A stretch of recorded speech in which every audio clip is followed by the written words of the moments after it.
అలా ఎక్కువ సీట్లు అడుక్కోకుండా ఉండాలంటే ఈ లోకల్ బాడీ ఎలక్షన్ లో ఓడగొట్టాలి అన్న ప్రాతిపదిక మీదే తెలుగుదేశం పార్టీ వాళ్ళు పనిచేసే అవకాశం ఉంటుంది. స్థానిక సంస్థల ఎన్నికలపై జనసేన పార్టీ అధ్యక్షుడు పవన్ కళ్యాణ్ చేసిన వ్యాఖ్యలపై ఇప్పుడు పెద్ద ఎత్తున చర్చ నడుస్తోంది. పవన్ కళ్యాణ్ ఈ రోజు చంద్రబాబు నాయుడు తమిళనాడు వెళ్ళిన నేపథ్యంలో అసెంబ్లీ ప్రాంగణానికి వెళ్లారు. అక్కడ జనసేన పార్టీ శాసనసభ పక్ష నాయకులతో అంటే జనసేన పార్టీ ఎమ్మెల్యేలతో మంత్రులతో సమావేశమయ్యారు. ఈ సందర్భంగా పవన్ కళ్యాణ్ చేసిన వ్యాఖ్యల్ని స్వయంగా జనసేన పార్టీనే తన అధికారిక సోషల్ మీడియా ఖాతాలోనే పోస్ట్ చేసింది.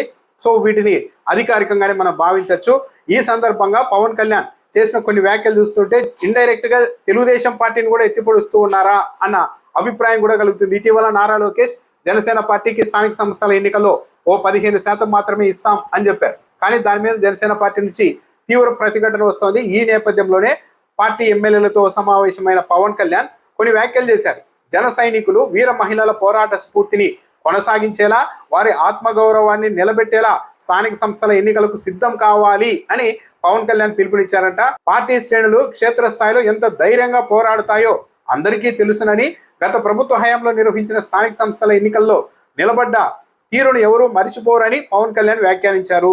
ఆ రోజు అంటే వైసీపీ అధికారంలో ఉన్నప్పుడు నామినేషన్ వేసే పరిస్థితులు లేకుండా అప్పటి పాలకులు ప్రవర్తిస్తే వారిని ఎదురించి పోటీకి నిలిచిన జనసేన నాయకులు వీర మహిళల స్ఫూర్తిని ఎప్పుడు విడిచిపెట్టబోమన్నారు. అంటే ఇండైరెక్ట్ గా జనసేన వైఎస్ఆర్ కాంగ్రెస్ పార్టీ అధికారంలో ఉన్నప్పుడు తెలుగుదేశం పార్టీ వాళ్ళే కనీసం నామినేషన్ వేసే ధైర్యం కూడా చేయలేకపోయారు.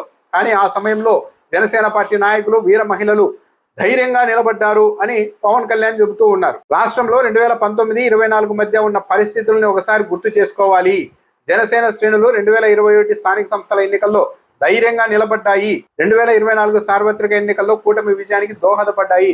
ఎక్కడా కూడా కూటమి పార్టీలు అనడం లేదు. టీడీపీ వాళ్ళు కూడా స్థానిక సంస్థల ఎన్నికల్లో అప్పట్లో ధైర్యంగా నిలబడ్డారని చెప్పడం లేదు. కేవలం జనసేన పార్టీ వాళ్ళు మాత్రమే ధైర్యంగా నిలబడ్డారు, నామినేషన్ వేసే పరిస్థితి లేకపోయినా అని పవన్ కళ్యాణ్ చెబుతూ ఉన్నారు. దాంతోపాటు ఆయన ఒక కీలకమైన వ్యాఖ్య చేశారు. సార్వత్రిక ఎన్నికల వ్యూహానికి భిన్నంగా స్థానిక ఎన్నికల్లో జనసేనకు స్థానాలు ఉంటాయి అని కూడా చెప్పారు. అంటే అప్పట్లో నాదెండ్ల మనోహర్ కూడా కొద్ది రోజుల క్రితం చెప్పారు, మేము ఎన్నికల్లో వైసీపీని ఓడించాలని కాంప్రమైజ్ అయ్యి తక్కువ సీట్లు తీసుకున్నాం, 21 మాత్రమే తీసుకున్నాం. ఆ రేషియోలో స్థానిక సంస్థల్లో ఇస్తామంటే కుదరదు, మా వాటా పెరగాల్సిందే, అప్పటికి ఇప్పటికీ మేము బలపడ్డాం అని ఇదివరకు నాదెండ్ల మనోహర్ చెప్పారు. ఈరోజు స్వయంగా పవన్ కళ్యాణ్ కూడా సార్వత్రిక ఎన్నికల వ్యూహానికి భిన్నంగా స్థానిక సంస్థల ఎన్నికల్లో జనసేనకు స్థానాలు అంటున్నారంటే మీరు ఆ రేషియోలో ఇస్తే కుదరదు, మంచిగా ఇవ్వాల్సిందే అని పవన్ కళ్యాణ్ కూడా చెప్తూ ఉన్నారు. అయితే ఈ స్టాండ్ మీద జనసేన పార్టీ తుది వరకు నిలబడుతుందా అన్నదైతే చూడాలి. ఎందుకంటే ఆల్రెడీ లోకేష్ 15% మాత్రమే జనసేనకి ఇస్తామని చెప్పారు. ఆ తర్వాత ప్రతిఘటించారు. ఇప్పుడు తీరా ఎన్నికలు కూడా రెడీ అయిపోతున్నారు. ఈ పరిస్థితుల్లో జనసేన కనీసం ఒక 30% సీట్లు ఇవ్వాల్సిందే అని పట్టుబడుతోంది. ఇక్కడ ఇంకో ఇబ్బంది ఏంటంటే తెలుగుదేశం పార్టీకి ఇప్పుడు జనసేన పార్టీకి mayor, municipal chairman, ZP chairman ఎన్నికల్ని డైరెక్ట్ పద్ధతిలో నిర్వహిస్తామని చంద్రబాబు నాయుడు గారు ప్రకటించేశారు. అంటే డైరెక్ట్ గా ప్రజల్ని ఎన్నుకుంటారు. ఇప్పుడు జనసేన పార్టీకి 30% ఇవ్వాల్సి వస్తే డైరెక్ట్ గా మేయర్లు ఎంతమంది, మున్సిపల్ చైర్మన్లు, జెడ్పీ చైర్మన్లు ఎంతమంది అన్నది ముందే డిసైడ్ చేసి ఇవ్వాల్సి ఉంటుంది. అలా జనసేన పార్టీకి 30% ఇస్తే తెలుగుదేశం పార్టీ స్థానిక నాయకులు, తెలుగుదేశం పార్టీ కార్యకర్తలు సహకరిస్తారంటే 100% సహకరించే పరిస్థితి ఉండనే ఉండదు. ఎందుకంటే స్థానిక సంస్థల్లో 30% స్థానాల్లో జనసేన బలపడితే దాని ప్రభావం వచ్చే అసెంబ్లీ ఎన్నికల మీద కూడా ఉంటుంది అని తెలుగుదేశం పార్టీ అధిష్టానం నుంచి తెలుగుదేశం పార్టీ కార్యకర్తల వరకు కూడా తెలుసు. ఆ కేటాయించిన 30% సీట్లలో కూడా జనసేన పార్టీ అభ్యర్థులు గెలిస్తే చూసారా మా బలం ఇది అని ఇంకా ఎక్కువగా జనసేన పార్టీ ప్రచారం చేసుకుంటుంది. అదే ఈ 30% సీట్లలో దగ్గరుండి ఓడగొట్టగలిగితే జనసేన పార్టీని ఇక వచ్చే అసెంబ్లీ ఎన్నికల నాటికి మా బలం ఇంతుంది అంతుంది అని చెప్పి ఎక్కువ సీట్లు అడిగే పరిస్థితిలో జనసేన పార్టీ ఉండదు.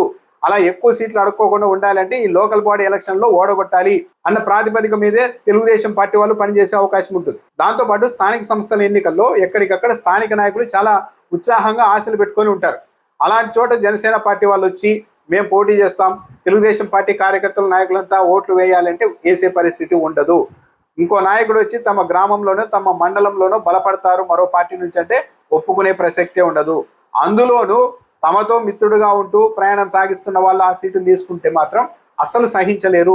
తప్పనిసరిగా ఎవరు చెప్పినా సరే ఓడిస్తారు. తెలుగుదేశం పార్టీ అధినాయకత్వం కూడా ఈ స్ట్రాటజీకి ఇండైరెక్ట్ గా సపోర్ట్ చేసే అవకాశం ఉంటుంది. ఎందుకంటే జనసేన పార్టీ బలపడితే వచ్చే ఎన్నికల నాటికి ఆ మేరకు సీట్లను కోల్పోవాల్సి ఉంటుంది తెలుగుదేశం పార్టీ. కాబట్టి జనసేన పార్టీ ఉత్సాహం మీద ఈ స్థానిక సంస్థల్లోనే నీళ్లు జల్లేసి వాళ్ళు పోటీ చేసిన చోటల్లో ఓడిపోతే అప్పుడు జనసేన పార్టీ నేల మీదకి వస్తుంది అన్న భావన తెలుగుదేశం పార్టీలో కూడా ఉండడం సహజం. 30% కాదు 10% ఇచ్చినా సరే స్థానికంగా ఉండే తెలుగుదేశం పార్టీ వాళ్ళు జనసేన పార్టీ వాళ్లకు ఓట్లు వేసే పరిస్థితి ఉండదు, వాళ్ళ గెలుపుకు సహకరించే అవకాశాలు కూడా ఉండవు. సో జనసేన పార్టీ అధ్యక్షుడు పవన్ కళ్యాణ్ అయితే సార్వత్రిక ఎన్నికల వ్యూహానికి భిన్నంగా లోకల్ బాడీల్లో జనసేన పార్టీకి స్థానాలని చెప్తున్నారు. మరి ఎంత పర్సెంటేజ్ తీసుకుంటారు? లోకేష్ అయితే 15% అన్నారు, మరి వీళ్ళు 30% అంటున్నారు. కనీసం 30% తీసుకోకపోతే సొంత శ్రేణుల్లోనే జనసేన పార్టీ నాయకత్వం మీద నమ్మకం తగ్గే అవకాశం ఉంటుంది. అలా 30% ఇస్తే తెలుగుదేశం పార్టీ భవిష్యత్తుకే ఈ పరిణామం ప్రమాదకరంగా కూడా మారచ్చు. కాబట్టి వైసీపీని ఓడించడం తర్వాత జనసేన పార్టీ టీడీపీ వాళ్ళే పోటీ చేసిన చోట పరస్పరం పోటీ పడి ఓడించుకునే అవకాశాలు కూడా కనపడుతూ ఉన్నాయి. సో చూడాలి, మరి పవన్ కళ్యాణ్ అయితే ఈరోజు చాలా స్ట్రాంగ్ గానే స్టేట్మెంట్ ఇచ్చారు. ఈ స్టేట్మెంట్ మీద ఎంతవరకు నిలబడతారు, తన పార్టీ నాయకులకు స్థానిక సంస్థల్లో ఏ మేరకు సీట్లు సంపాదించి పెడతారు అన్నదైతే చూడాలి.